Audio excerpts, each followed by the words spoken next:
Olá! Um pesquisador da NASA afirma que os extraterrestres estão por aí e que é só uma questão de tempo até serem descobertos. Um bilionário da indústria aeroespacial garante que seus parentes tiveram um encontro com alienígenas. E uma astronauta que já viu a Terra lá do alto lembra que o universo é muito grande para alguém garantir que não existe vida em algum lugar bem distante. Não bastassem essas afirmações, documentos até recentemente secretos registram contatos com objetos voadores não identificados, um deles no Brasil. Diante de todas essas evidências, como ficam os mais céticos? Esse é um dos temas que vamos tratar nesta edição do Matéria de Capa, que vai falar também sobre o asteroide recheado de diamantes capturado por uma nave japonesa. E mais, será que o Sistema Solar tem um novo planeta até agora desconhecido? Fique com a gente.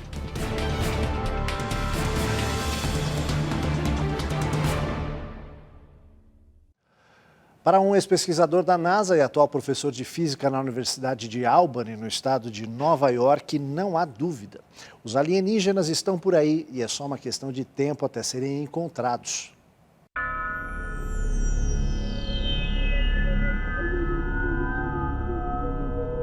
Durante conferência da NASA sobre a possível existência de vida extraterrestre, um dos participantes disparou a seguinte afirmação: "Vocês não têm a menor ideia do que existe lá fora." Foi esta frase que levou o físico Kevin Knuth, que trabalhou durante décadas como pesquisador da NASA e atualmente leciona na Universidade de Albany, a aprofundar suas pesquisas sobre o assunto. Para ele, países como os Estados Unidos, Rússia, Reino Unido, França e até mesmo o Brasil têm ocultado informações sobre a existência de objetos voadores não identificados, UFOs, na sigla em inglês. Kevin observa que, diante da existência de 300 bilhões de estrelas apenas em nossa galáxia, são enormes as possibilidades de que exista algum tipo de vida lá fora, não apenas na Via Láctea. O professor lembra que, numa pesquisa feita pela Universidade de Stanford, entre os membros da Sociedade Americana de Astronomia, 62 pesquisadores admitiram ter testemunhado ou registrado fenômenos inexplicados. Em todos os casos, os registros foram feitos à noite.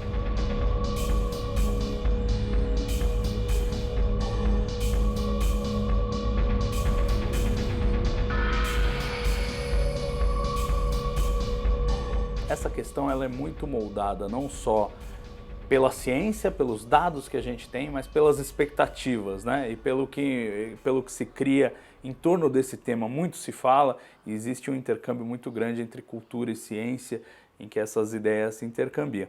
O que ele diz, e eu acho que é meritório, é assim: existe um percentual de casos de avistamentos no céu que não tem uma explicação satisfatória. A imensa maioria é explicada muitas vezes por eventos triviais, né? E existe um percentual de casos que não é explicado, mais ou menos ao redor de 5%. O que seriam esses 5%? Os ufólogos já são mais entusiastas e falam: não, são alienígenas. O que a ciência pode dizer a esse respeito? É um mistério. E o que o Kevin Knuth está defendendo é basicamente assim: é um mistério e a ciência deveria se dedicar a tentar desvendar esse mistério, né? Ele não está afirmando que são alienígenas, ele está afirmando que tem um mistério cuja explicação, uma das explicações possíveis é que sejam visitantes alienígenas e que a gente deveria estudar, levar isso um pouco mais a sério. Eu acho que nós vamos sim encontrar vida extraterrestre, mas é assim: serão bactérias em Encélado, ou Europa, lua de Júpiter, lua de Saturno, ou talvez um fóssil em Marte, não homenzinhos verdes num disco voador. Essa é a expectativa da ciência e é o que a gente pode trabalhar neste momento. A expectativa do público é muito moldada pela ficção, né? Pelo que se vê em séries como Jornada nas Estrelas. E eu adoro, eu admito, você pode ver a decoração do meu escritório, ela entrega que eu gosto de Jornada nas Estrelas. Estou até organizando um evento a respeito, vamos trazer um ator agora para comemorar os 25 anos de Deep Space Nine. Estamos, 18 de agosto, acontece no AMB, um evento para 1.000 pessoas, né? Mais informações em odonobrasil.com.br. Mas assim, isso é ficção, eu sei separar a ficção da realidade. A realidade é que a gente realmente não sabe o que há lá fora. Pode haver toneladas de civilizações esperando para ser descobertas e pode não haver nada. Entre os casos levantados pelo professor Kevin Knuth em suas pesquisas, destaca-se um episódio registrado pela Marinha Norte-Americana.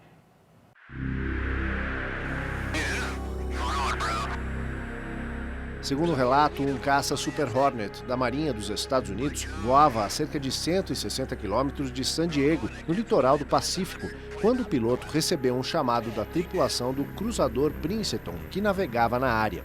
De acordo com os tripulantes do navio, eles vinham monitorando um objeto voador não identificado há 2 semanas.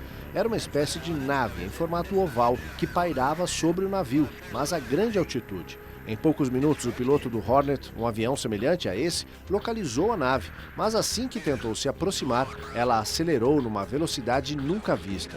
Segundo os tripulantes do avião, o aparelho não tinha asas e nada parecido com turbinas, apenas um formato ovalado. Esse vídeo foi liberado pelo Pentágono, o Departamento de Defesa dos Estados Unidos, em 2004, poucos meses após o encontro. Um dos pilotos do caça chegou a dizer que o objeto não era deste mundo.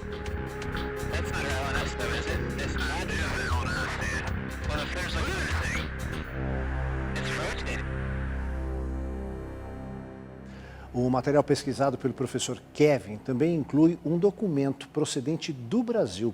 Trata-se de registro da Base Aérea de Salvador, na Bahia. O documento da base de Salvador, dirigido ao Comando Aéreo Regional, é datado de 23 de dezembro de 1977 e relata um fato registrado no dia 16 de dezembro daquele ano, durante voo de aeronave que retornava do Rio de Janeiro para a capital baiana. Os tripulantes do avião foram informados pelo controle de voo do aeroporto de Vitória sobre a presença de um objeto voador não identificado a cerca de 20 mil pés de altitude, cerca de 7 mil metros. Ainda segundo o relato, tratava-se de uma nave maior, rodeada de outras menores que faziam evoluções, enquanto a maior permanecia parada.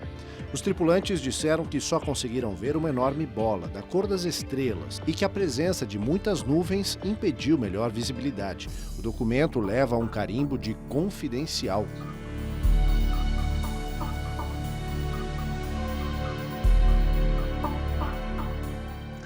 Na França, um comitê para estudos sobre objetos voadores não identificados reuniu diversos relatos de pilotos, não apenas franceses, mas de vários países.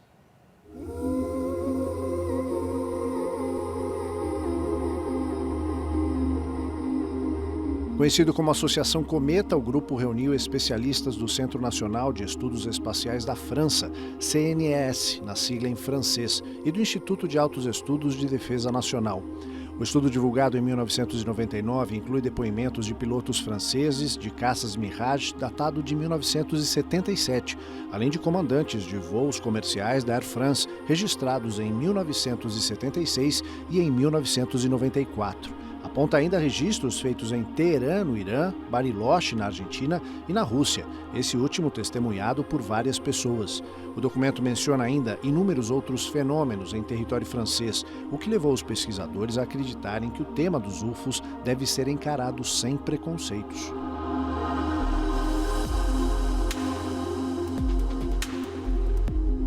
É uma imagem apaixonante, né? Agora a gente começou a descobrir os planetas fora do sistema solar.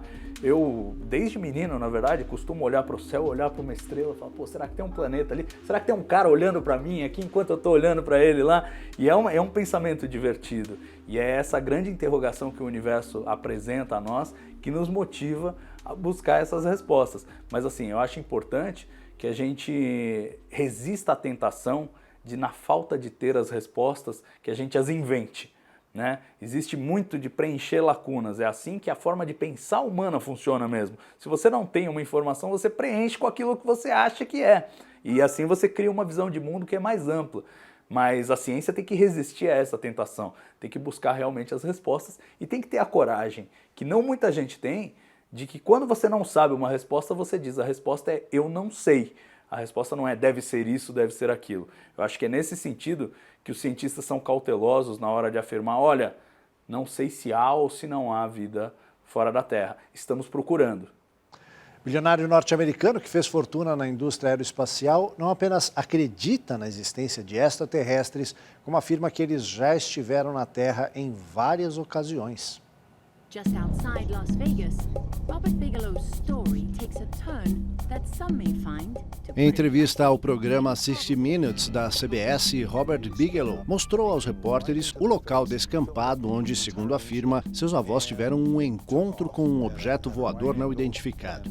Ainda de acordo com o relato dele, o objeto se aproximou do carro dos avós, parou por alguns instantes e se afastou em seguida.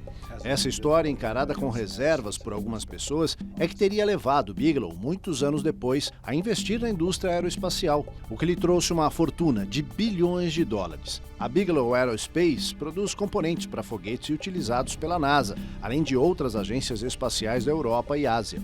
Mais do que acreditar na existência de seres extraterrestres em algum ponto do universo, Bigelow não tem dúvidas. Acha que eles estão entre nós, aqui na Terra. It's just like right under people's noses. Oh my gosh. Wow. Às vezes as pessoas falam assim, poxa, mas eu queria os homenzinhos verdes, eu não queria bactérias em Marte. Mas descobrir bactérias em Marte é uma implicação para o resto, para o grande contexto e talvez para a busca dos homenzinhos verdes, que é imensa, porque você vai chegar à conclusão de que a vida é realmente um fenômeno comum. Se ela aconteceu em 2 planetas vizinhos no mesmo sistema planetário, é sinal de que ela deve acontecer em muitos lugares do universo. E aí a chance de haver homenzinhos verdes em algum lugar aumenta exponencialmente. Então assim, você descobrir uma bactéria em Marte pode não parecer muito interessante, mas no grande plano de você entender realmente o contexto da vida no universo, descobrir uma bactéria em Marte é absolutamente fundamental e é o que a gente pode buscar agora e é justamente com essas bases que a ciência trabalha. Quem sabe um dia a gente vai estar fazendo igual em Jornada nas Estrelas, com uma astronave que viaja por vários sistemas planetários em busca de novas civilizações. Ainda não estamos lá, mas pelo menos as bactérias em Marte a gente já pode começar a procurar. Um estranho objeto que passou pelo sistema solar deixou os cientistas intrigados. Afinal, o que era? Um asteroide? Um cometa? Vamos ver direito essa história.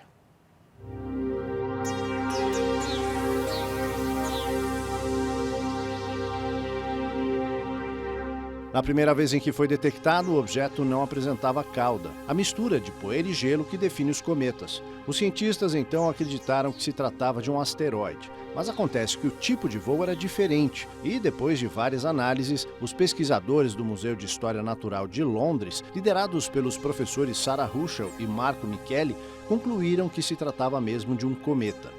De acordo com a teoria mais aceita entre os cientistas, a aceleração dos cometas ocorre por conta do efeito do calor do Sol sobre a superfície gelada. Os cometas são constituídos de rocha e gelo e eles provêm das áreas mais geladas do universo. Para os cientistas, sua composição contém importantes dados sobre sistemas planetários distantes. Como os especialistas do Instituto de Astronomia de Honolulu foram os primeiros a localizá-lo, o cometa foi batizado de Oumuamua, que significa em havaiano o mensageiro que vem de longe e chega primeiro.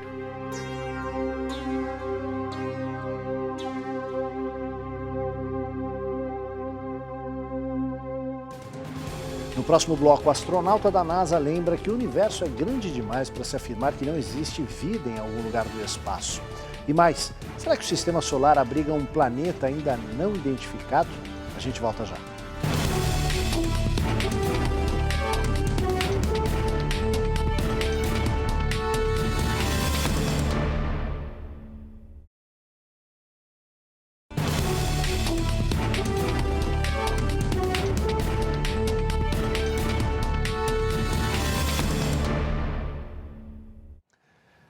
O que os cientistas pensam sobre a possibilidade de existência de vida extraterrestre?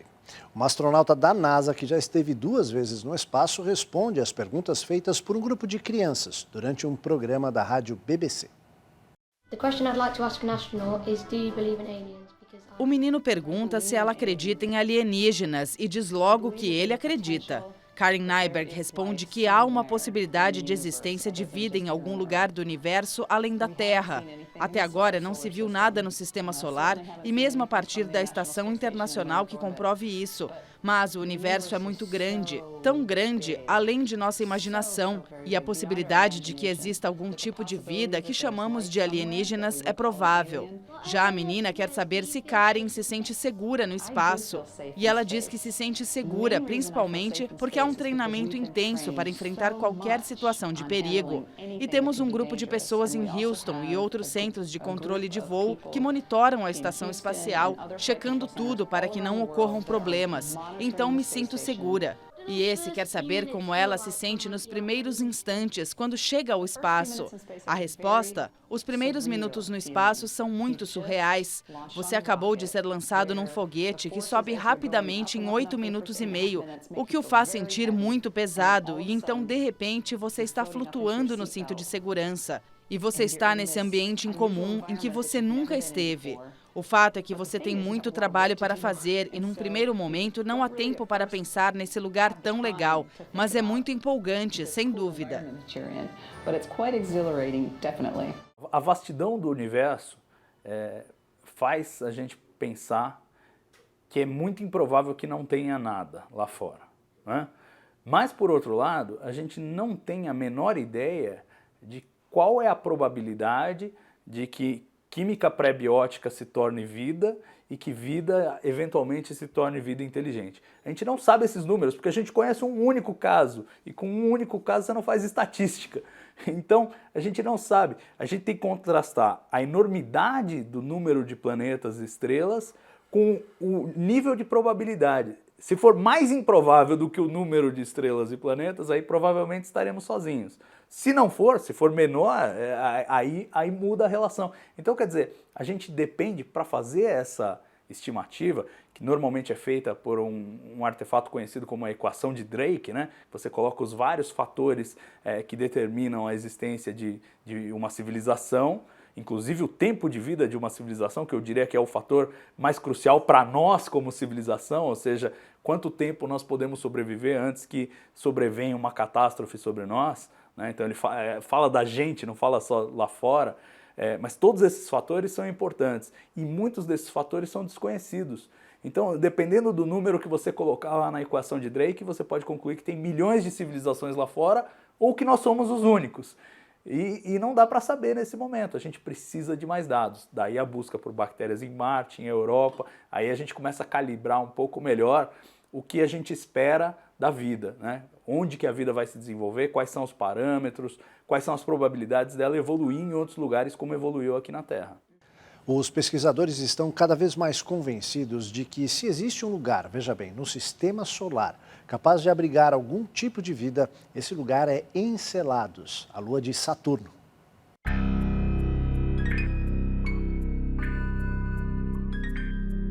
Ao examinar os dados enviados pela sonda Cassini, que fez vários sobrevoos ao redor de Encélados, os cientistas encontraram moléculas de carbono localizadas no oceano congelado desta, que é uma das dezenas de luas de Saturno. Tudo indica que as moléculas se formaram a partir de reações entre a água congelada e as rochas quentes que existem na base do satélite. Para os pesquisadores, esse ambiente oferece condições para a presença de organismos vivos. Como explicam cientistas da NASA, esta é a primeira vez que são detectados complexos orgânicos desse tipo num corpo espacial extraterrestre. E esse material é precursor de qualquer tipo de vida, acrescentam. Como se recorda, para a existência de vida é preciso que haja água, compostos orgânicos contendo carbono, oxigênio, hidrogênio, fósforo e enxofre. Os dois últimos são os únicos não encontrados até agora em Encélados. Saturno tem 62 luas com órbitas confirmadas, além de dezenas de outros corpos celestes que circundam o planeta, mas que não passam de pequenas rochas, alguns girando em torno das próprias luas.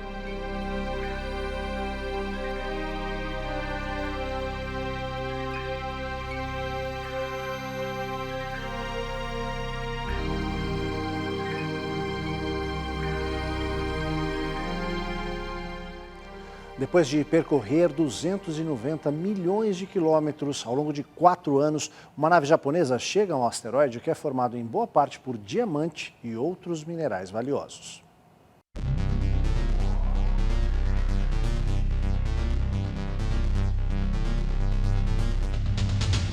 Ao se aproximar a uma distância de apenas poucos quilômetros, teve início a parte mais complexa da missão, disparar uma sonda para colidir com o solo do asteroide com o objetivo de provocar uma rachadura que permite colher melhores amostras. Mais do que o valor dos minerais existentes, o objetivo dos cientistas japoneses é outro. Ao estudar os componentes desta rocha, eles esperam encontrar segredos dos fenômenos moleculares que deram origem à vida na Terra. A nave Hayabusa 2 vai permanecer na superfície do asteroide de apenas 900 metros de largura durante 1 ano e meio. Em dezembro de 2019, ela partirá de volta à Terra, trazendo na bagagem as preciosas amostras.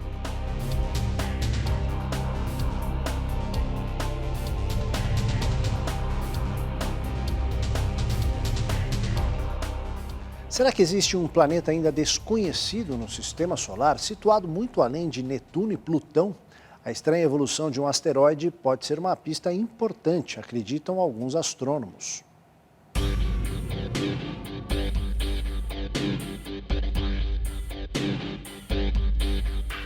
Se é que existe um novo planeta, ainda não foi localizado, mas os cientistas acreditam que a existência de um planeta 10 vezes maior do que a Terra seria a explicação para a órbita mantida pelo asteroide BP-519, que vem sendo observado desde 2015. A trajetória desse asteroide parece demonstrar que ele é atraído por um corpo celeste muito maior que não permite que ele se afaste de uma área situada no extremo do Sistema Solar. Caso seja confirmada essa teoria, esta seria a primeira descoberta de um novo planeta no Sistema Solar desde Netuno, em 1846, e Plutão, em 1930.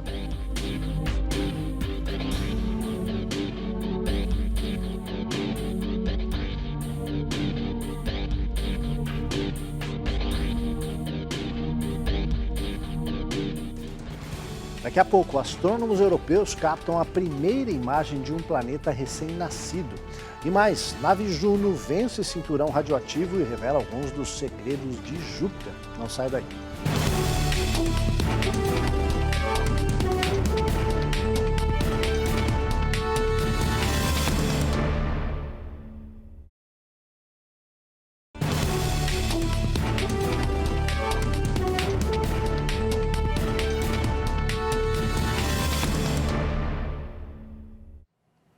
Há 2 anos, a nave Juno se aproximou de Júpiter depois de atravessar o intenso campo magnético e o cinturão radioativo que cercam o maior dos planetas do Sistema Solar.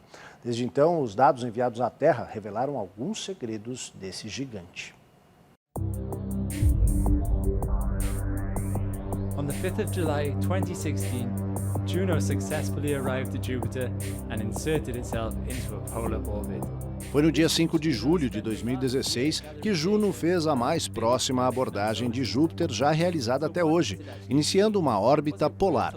E ao longo de 2 anos, a nave já enviou milhares de fotos e outros dados recolhidos durante os sobrevoos. Entre outros detalhes, as imagens mostram um planeta bem diferente do que se imaginava até agora. Em suas evoluções, Juno chegou a apenas 4.200 quilômetros de Júpiter, e o ponto mais distante é de 8.100.000 quilômetros. Cada órbita leva 53 dias para ser completada. Para evitar danos ao equipamento, a nave deve penetrar no espaço existente entre a atmosfera mais próxima do planeta e o cinturão radioativo. Isso não ocorreu com a nave Galileu, que invadiu o cinturão e teve vários instrumentos danificados. O principal resultado da missão Juno até agora são os detalhes sem precedentes enviados aos centros de controle da NASA. O que se vê nessas imagens são inúmeros ciclones no polo sul do planeta. O que surpreende os cientistas é que, visto assim de perto, parece até um outro planeta e não aquele que estávamos habituados a ver. Os cientistas acreditavam que Júpiter tinha uma crosta sólida, logo abaixo da cobertura gasosa. Agora, os dados indicam que esta crosta pode não ser tão sólida e há dúvidas até se de fato ela existe. Ainda deve levar algum tempo até que os dados sobre a atmosfera e o campo magnético enviados à Terra sejam combinados e passem por estudos mais aprofundados para esclarecer as inúmeras dúvidas que permanecem sobre esse gigante do Sistema Solar.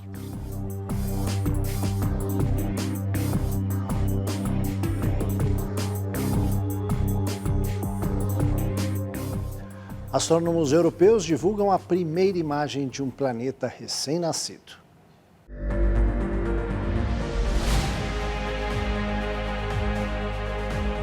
A imagem foi capturada pelo telescópio SFARE do Observatório Europeu do Sul, o ESO, na sigla em inglês. Esse equipamento foi planejado para tirar fotos de exoplanetas, ou seja, aqueles situados fora do nosso sistema solar.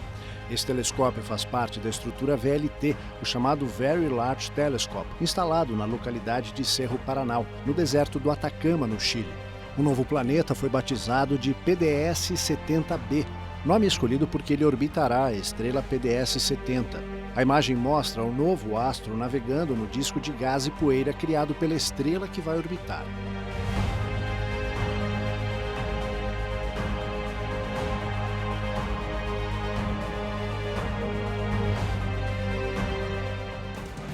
Astrônomos da Universidade da Flórida trabalham na classificação dos asteroides que se concentram no vasto cinturão situado entre Marte e Júpiter.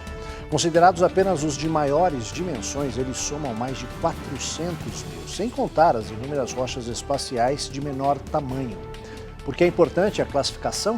Porque muitos deles se aproximam ou cruzam a órbita da Terra e alguns têm potencial para atingir o nosso planeta. Como observa o estudo publicado pela revista Nature Astronomy, se um deles vier em direção à Terra e for preciso desviá-lo, será necessário conhecer seu tamanho e trajetória. Na dúvida, é melhor prevenir, não é mesmo? Essa edição do Matéria de Capa fica por aqui. A gente volta na próxima semana, nesse mesmo horário. Uma ótima noite a todos e até lá.